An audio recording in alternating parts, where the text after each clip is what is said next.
Funny how people's character and temperament can change when they get behind the wheel of a car. Well, that meek and mild person suddenly can get angry when cut off, or that slow Sunday driver who's subject to a string of verbal flack for hogging the fast lane. Don't bother to ask Alison what happens to me. I admit I change, and not for the better.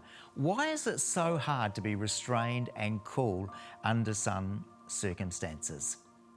Well, this Easter, one thing that struck me is how restrained and controlled Jesus was, even in the most trying of situations. He was mocked and jeered by a large crowd. His trial was a trumped-up farce. He was whipped, mocked, and finally tortured to death, all as a result of jealousy and injustice.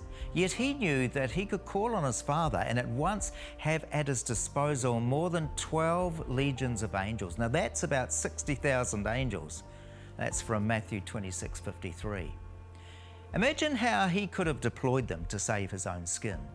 He also knew that God had promised that angels would guard and protect him, and that they would bear him up lest he strike his foot against a stone. We read that in Luke 4, verse 11.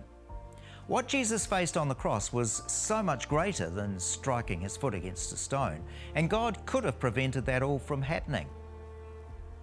There were many Bible promises that Jesus could have invoked to save himself from a terrible death. And even the crowds witnessing his death taunted him to use his supernatural power. He saved others, but he can't save himself. Let him come down now from the cross and we'll believe in him. Jesus could have asked God to rescue him, and he could have avoided the most hideous death, but he didn't. He was restrained under enormous provocation. He was controlled under the most challenging of circumstances.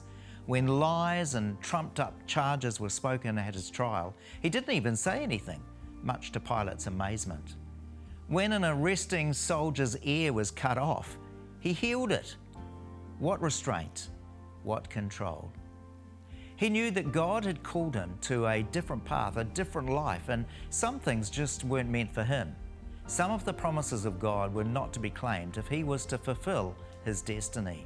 And so he restrained his power, he forwent the immediate justice, he submitted to unfair treatment and crooked revenge. Now that challenges me. Are the things that God has called me to that mean I must forgive other things that are okay for others? Are there promises in the Bible that I could claim but are not right for me for the path that God has called me to? It's so easy to want the easy, the comfortable, the convenient, rather than being committed to what God is asking of me. Am I prepared to take up my cross this Easter, even if it means I have to forgo my wants and desires? And what restraint and calm will that involve for me? A big challenge for someone who gets upset at a slow driver in front of me on the highway.